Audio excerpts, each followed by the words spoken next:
മകരവിളക്ക് തൊഴുത് സായുജ്യമടയാൻ ഇനി മണിക്കൂറുകൾ മാത്രം. ശബരിമലയും പരിസരവും ഭക്തിസാന്ദ്രമാണ്. സന്നിധാനത്ത് വൻ ഭക്തജനത്തിരക്കാണ് അനുഭവപ്പെടുന്നത്. വിവരങ്ങളുമായി ഡി ബിനോയുടെ റിപ്പോർട്ട്.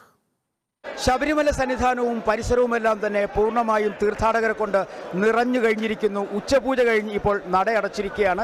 ഇനി 5 മണിക്ക് ശേഷം മാത്രമേ നട തുറക്കുകയുള്ളൂ. ഇത്തരത്തിൽ നമുക്ക് കാണാം, ദർശനത്തിന് വേണ്ടി കാത്തു നിൽക്കുന്ന നിരവധി തീർത്ഥാടകരാണ്. ഇവർക്കിനി ദർശനം മകരവിളക്ക് കഴിഞ്ഞ ശേഷം മാത്രമേ ഉണ്ടാവുകയുള്ളൂ.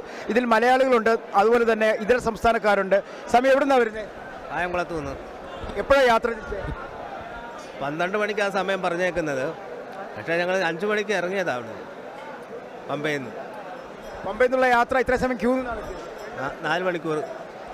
അത് ഇത്രയധികം സമയം ക്യൂ നിന്നാണ് തീർത്ഥാടകരിൽ നല്ലൊരു ശതമാനം ഇപ്പോൾ സന്നിധാനത്ത് എത്തിച്ചേർന്നിരിക്കുന്നത്. നടയടച്ചു കഴിഞ്ഞിരിക്കുന്നു. ഇനി ആചാരപരമായ ചടങ്ങുകളിലേക്ക് കടക്കേണ്ടതായിട്ടുണ്ട്. 5 മണിക്ക് നട തുറന്നു കഴിഞ്ഞാൽ തിരുവാഭരണത്തെ സ്വീകരിക്കാൻ പോകുന്ന ദേവസ്വം ബോർഡ് ഉദ്യോഗസ്ഥർ അടങ്ങുന്നവർക്കുള്ള യാത്രയാണ്. അത് കഴിഞ്ഞതിന് ശേഷം 6 മണിയോടുകൂടി തിരുവാഭരണ ഘോഷയാത്ര ശരംകുത്തിയിൽ എത്തിച്ചേരും. ശരംകുത്തി വെച്ചാണ് തിരുവിതാംകൂർ ദേവസ്വം ബോർഡും അതുപോലെ തന്നെ അയ്യപ്പഭക്തരും ചേർന്ന് ആചാരപരമായി തിരുവാഭരണ ഘോഷയാത്രയെ സ്വീകരിക്കുന്നത്.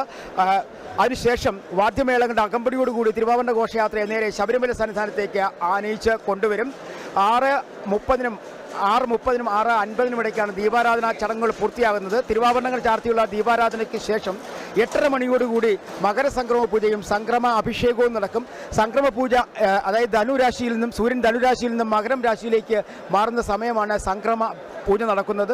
സംക്രമാഭിഷേകത്തിലുള്ള നെയ്യ് കവടിയാർ കൊട്ടാരത്തിൽ നിന്നും കഴിഞ്ഞ ദിവസം തന്നെ എത്തിച്ചു കഴിഞ്ഞിരിക്കുന്നു. ശബരിമലയും പരിസര പ്രദേശങ്ങളും, അതായത് ഏതെല്ലാം സ്ഥലങ്ങളിൽ തീർത്ഥാടകർക്ക് മകരവിളക്ക് കാണുവാൻ കഴിയുമോ ആ സ്ഥലങ്ങളെല്ലാം തന്നെ തീർത്ഥാടകരെ കൊണ്ട് നിറഞ്ഞു കഴിഞ്ഞിരിക്കുന്നു.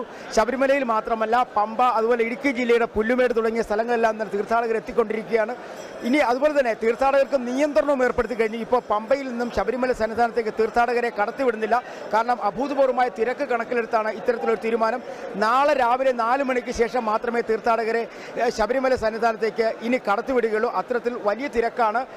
അതുപോലെ തന്നെ ദർശനം കഴിഞ്ഞ് തീർത്ഥാടകരെ ഒരു പരിധിവരെ സന്നിധാനത്ത് നിന്നും പമ്പയിലേക്ക് മടക്കി അയക്കുകയും ചെയ്യുന്നുണ്ട്. മകരവിളക്ക് കഴിയുന്നതുവരെ ഇത്തരത്തിലെ നിയന്ത്രണം തുടരും. മകരവിളക്ക് കഴിഞ്ഞ് താഴെ ശബരിമല സന്നിധാനത്ത് നിന്നും പമ്പയിലേക്ക് എന്ന തീർത്ഥാടകർക്ക് KSRTC വലിയ തോതിലാണ് വാഹന സൗകര്യങ്ങൾ ഒരുക്കിയിരിക്കുന്നത്. അതുപോലെ തന്നെ സ്വകാര്യ വാഹനങ്ങൾക്ക് നിലയ്ക്കൽ നിന്നും പമ്പയിലേക്ക് പ്രവേശനമില്ല. രാവിലെ എരിമേലിയിൽ നിന്നും ശബരിമല സന്നിധാനത്തേക്ക് പമ്പയിലേക്ക് വന്ന തീർത്ഥാടകരെ നിയന്ത്രിച്ചതിൽ നേരിയ പ്രതിഷേധമുണ്ടായി. ഇവർ വഴിയിൽ റോഡ് തടയുകയും റോഡിലിരുന്ന് പ്രതിഷേധിക്കുകയൊക്കെ ചെയ്തിരുന്നു. ഇത്തരത്തിൽ പല സ്ഥലങ്ങളിലും തീർത്ഥാടകരെ നിയന്ത്രിച്ചാണ് ഇപ്പോൾ ശബരിമല സന്നിധാനത്തേക്ക് കടത്തിവിട്ടുകൊണ്ടിരിക്കുന്നത്. ശബരിമല സന്നിധാനത്ത് നിന്നും സജിത് തറയിലൊപ്പം D Binoy, Kerala vision news.